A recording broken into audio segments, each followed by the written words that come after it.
نحمدہ و نصلی و نسلم علی رسولہ الکریم اما بعد فاعوذ باللہ من الشیطان الرجیم بسم اللہ الرحمن الرحیم۔ برادران اسلام، اللہ تعالیٰ پارہ نمبر 16 سورہ مریم کی آیت نمبر 59 میں ارشاد فرماتا ہے، فخلف من بعدہم خلف اضاعوا الصلاۃ واتبعوا الشہوات فسوف یلقون غیا۔ اس آیت کریمہ کا ترجمہ یہ ہے، پھر ان نیک لوگوں کے بعد ایسے نالائق پیدا ہوئے جنہوں نے اپنی نماز کو ضائع کر دیا اور نفسانی خواہشات کے پیچھے پڑ گئے، پس بہت جلد انہیں جہنم میں جھونکا جائے گا۔ برادران اسلام، آیت کریمہ اور اس کا ترجمہ آپ نے سماعت کر لیا۔ اس آیت کریمہ میں اللہ تبارک و تعالیٰ نے بے نمازی حضرات اور جو بے نمازی لوگ ہیں ان کو نالائق کہا ہے، نالائق ترین انہیں قرار دیا ہے کہ اللہ کی نظر میں وہ نالائق ہیں، اور جن کو اللہ نالائق کہہ دے تو ان کے نالائق ہونے میں کوئی شک باقی نہیں رہ جاتا۔ اللہ تبارک و تعالیٰ یہاں فرماتا ہے پس ان کے بعد، کن کے بعد؟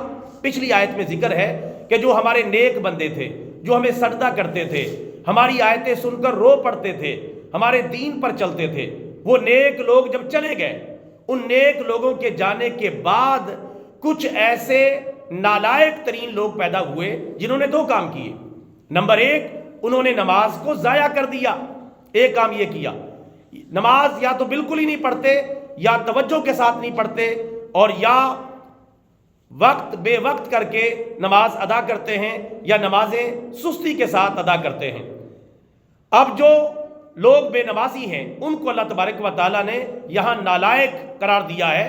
پس ان نیک بندوں کے بعد ایسے نالائق پیدا ہوئے جنہوں نے نماز کو ضائع کر دیا، اور نماز سے مراد یہاں فرض نماز ہے، فجر، ظہر، عصر، مغرب، عشاء۔ باقی نفل آپ پڑھنا چاہیں پڑھیں، نہ پڑھنا چاہیں نہ پڑھیں، تہجد پڑھنا چاہیں پڑھیں، نہ پڑھنا چاہیں نہ پڑھیں، چونکہ وہ نفلی نمازیں ہیں، ان پر گرفت نہیں ہے، گناہ نہیں ہے، ثواب بہت زیادہ ہے لیکن گناہ بالکل بھی نہیں۔ لیکن جو 5 وقت کی نمازیں ہیں، ساری نمازوں میں وضو سمیت صرف 1 گھنٹہ لگتا ہے۔ 1 گھنٹہ آپ لگا لیں، 1 گھنٹہ دے کر ہم اس نالائکی کے ماحول سے باہر نکل سکتے ہیں، اور اس کے بدلے میں اللہ تعالیٰ جنت کی شکل میں مزدوری عطا کرنے والا ہے۔ ہم جب یہ 5 وقت کی نماز پڑھیں گے، پابندی کے ساتھ پڑھیں گے، تو اللہ تعالیٰ اس کی مزدوری کیا دے رہا ہے؟ جنت۔ اور جنت میں کیا ہے؟ ساری کائنات کی نعمتیں جن کا انسان تصور بھی نہیں کر سکتا، اور ایسی ایسی نعمتیں جن کو نہ تو کسی آنکھ نے دیکھا، نہ کسی کان نے سنا، اور نہ کسی دل پر ان کا خیال گزرا ہے۔ ایسی عظیم نعمتیں اللہ تعالیٰ نے اپنے نمازی بندوں کی آنکھوں کی ٹھنڈک کے لیے تیار کر رکھی ہیں۔ تو یہ تھوڑا سا ٹائم دیں، زیادہ مزدوری اور زیادہ انعام حاصل کریں۔ ہم تو 8-10 ہزار یا 25-30 ہزار یا 30-40 ہزار روپے کمانے کے لیے 8 سے 12 گھنٹے تک دے دیتے ہیں۔ ہم نمازوں کے بارے میں ایسے کیسے سست ہو گئے کہ ہم نے 1 گھنٹہ بھی دینا بند کر دیا؟ وضو سمیت نمازوں میں 1 گھنٹہ جو ہے خرچ ہوتا ہے، وہ بھی ہم نہیں دیتے۔ تو ہم چاہتے ہیں قبر میں ہمیں آرام ملے، میدان قیامت میں آرام ملے، ہم بخشے جائیں۔ میرے بھائیوں، اللہ کی ناراضگی کے بعد بخشش کا کیا موقع باقی رہ جاتا ہے؟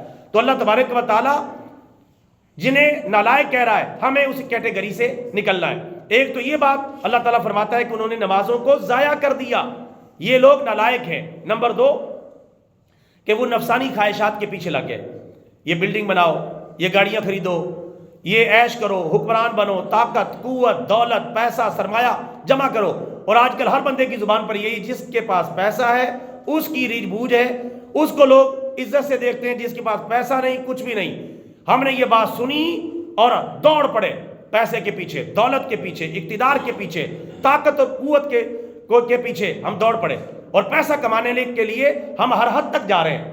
نہ کوئی حرام کی سرحد ہے، نہ کوئی غلط کام کی سرحد ہے، بس پیسہ پیسہ پیسہ، دولت دولت دولت۔ میرے بھائیوں، ایسی دولت اور ایسا پیسہ جو ہماری قبر کو برباد کر دے، آخرت کو برباد کر دے، اللہ کی نظر میں ہمیں نالائق قرار دے دے، ایسے پیسے پر کروڑ مرتبہ لعنت ہو، اور ایسی دولت کے اوپر کروڑ مرتبہ لعنت ہو۔ ہم غریب بھی مر جائیں تو یہ زیادہ بہتر ہے ہم اللہ کو پسند آ جائیں۔ میں یہ نہیں کہہ رہا دولت نہ کمائیں، کمائیں، ضرور کمائیں، حلال طریقوں سے کمائیں، اپنے اور اپنے بیوی بچوں کا اچھے طریقے سے، شاندار طریقے سے پیٹ پالیں، لیکن حلال کی سرحد کو کراس نہ کریں۔ اللہ تعالیٰ فرماتا ہے وہ پھر نفسانی خواہشات کے پیچھے لگ گئے، یہ بھی لاؤں، یہ بھی لاؤں، یہ بھی لاؤں، یہ بھی گھر میں ہونا چاہیے، یہ بھی گھر میں ہونا چاہیے، پھر کہاں کا حلال اور کہاں کا حرام جو صاحب کھلائے وہ چٹ کیجئے، جہاں سے ملا چٹ کر گئے، اور حلال حرام کا کنسیپٹ ہی باقی نہیں رہا۔ تو میرے بھائیوں، اس حد تک جانا سخت نالائکی کی بات ہے۔ ایسے لوگوں کو اللہ نے اسی آیت میں نالائق قرار دیا ہے، نالائق ہے، کہ جو نفسانی خواہشات کے پیچھے لگے، میرا دین چھوڑ گئے، نمازیں چھوڑ گئے، قرآن و حدیث پر نہیں چل رہے، مسجدوں کو آباد نہیں کر رہے، یہ نالائق لوگ ہیں۔ جو لوگ نماز نہیں پڑھتے مچھلی مارکیٹ میں نظر آئیں گے یا فوڈ سٹریٹ کے اندر نظر آئیں گے لیکن نمازیں نہیں پڑھتے، تو یہ نالائق لوگ ہیں۔ چاہے بڑے بڑے کھابے کھا رہے ہیں، شادی حالوں میں گلچھرے اڑا رہے ہیں، لیکن اللہ کی نظر میں نالائق اور بے وقوف ہیں۔ ہاں، اگر نمازیں پڑھتے ہیں، اللہ کے دین پر چلتے ہیں، اچھا کھاتے ہیں، اچھا پہنتے ہیں، اچھا جو ہے زندگی گزارتے ہیں، اس میں کوئی حرج نہیں، یہ اللہ کی نعمت ہے۔ ذالک فضل اللہ یؤتیہ من یشاء واللہ ذو الفضل العظیم، یہ اللہ کا فضل ہے، اللہ تعالیٰ جس کو چاہے دے دیتا ہے، دین بھی اور دنیا بھی، یہ اللہ کی مہربانی ہے۔ لیکن اللہ تعالیٰ نے اس آیت کریمہ میں بے نمازی لوگوں کو اور دنیاوی خواہشات کے پیچھے پڑ جانے والے لوگوں کو، فلمیں، ڈرامے، گانے باجے، آوارہ گردی، اس پر لگ جانے والے اور اپنی نفسانی خواہشات کو پورا کرنے کے لیے پوری جد و جہد کرنے والے اور نمازوں کو ساتھ میں چھوڑنے والے، ان کو نالائق قرار دیا ہے اور ان کو ناپسند قرار دیا ہے۔ اور آخر میں اللہ نے دھمکی دی ہے، فَسَوْفَ يَلْقَوْنَ غَيًّا، یعنی اگر یہ توبہ کر لیں بے نمازی لوگ تو اچھی بات ہے، اور یہ نفسانی خواہشات کے پیچھے پڑنے والے ہمارے دین کو چھوڑ کر، قرآن کو چھوڑ کر، سنت کو چھوڑ کر، مساجد کو چھوڑ کر، یا تو یہ باز آ جائیں، توبہ کر لیں، ورنہ ہوگا کیا؟ اللہ فرماتا ہے فَسَوْفَ يَلْقَوْنَ غَيًّا، ہم انہیں جہنم میں جھونک دیں گے، ہم انہیں جہنم میں ڈال دیں گے۔ انہوں نے اپنے آپ کو سمجھ کیا رکھا ہے؟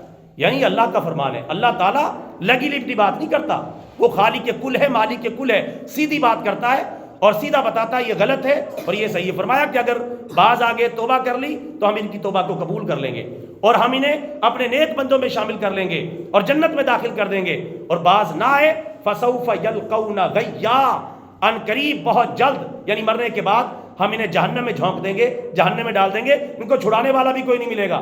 کون ہے جو پھر ہم سے مقابلے کے لیے آئے گا؟ چھڑا کے لے جائے ان کو۔ اللہ تعالیٰ نے بار بار قرآن پاک میں یہ انداز اختیار کیا ہے، پھر کسی کی جرت ہے تو ان کو چھڑا کے لے جائے۔ تو میرے بھائیوں، کون وہاں چھڑائے گا؟ قبر میں جانے کے بعد، مرنے کے بعد تو صرف اللہ ہی اللہ ہے۔ اللہ تعالیٰ سے دعا ہے اللہ تعالیٰ ہمیں صحیح بات پر عمل کرنے کی توفیق عطا فرمائے، 5 وقت کی نمازیں پڑھنے کی توفیق عطا فرمائے، اور نفسانی خواہشات کے پیچھے اندھا دھند بھاگنے سے ہماری حفاظت فرمائے۔ آمین۔ وما علینا الا البلاغ المبین۔